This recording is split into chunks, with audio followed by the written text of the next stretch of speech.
છેડા પકડીને બધા ઊભા રહી ગયા છે અને હવે ઉપરથી આપણે ડાળ હલાવવાની છે. હાલો હલાવો ડાળ. ઓકે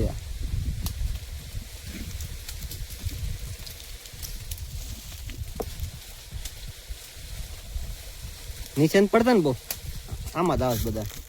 હા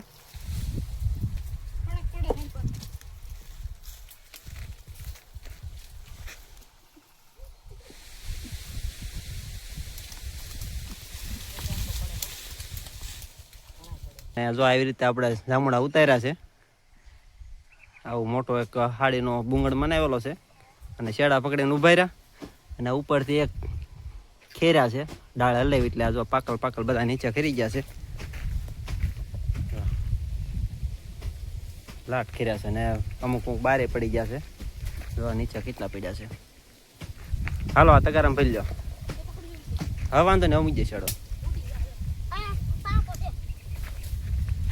હાલો તગારામ ભરી લો બધા. પછી પાછા આઈનકો લઈ લેવી એટલે આઈનકોની ડાળ હલાવી એટલે ખરી જાય.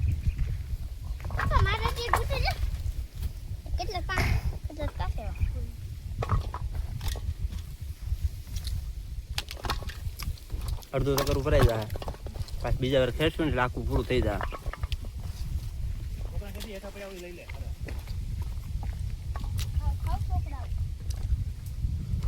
કેવા છે મીઠા?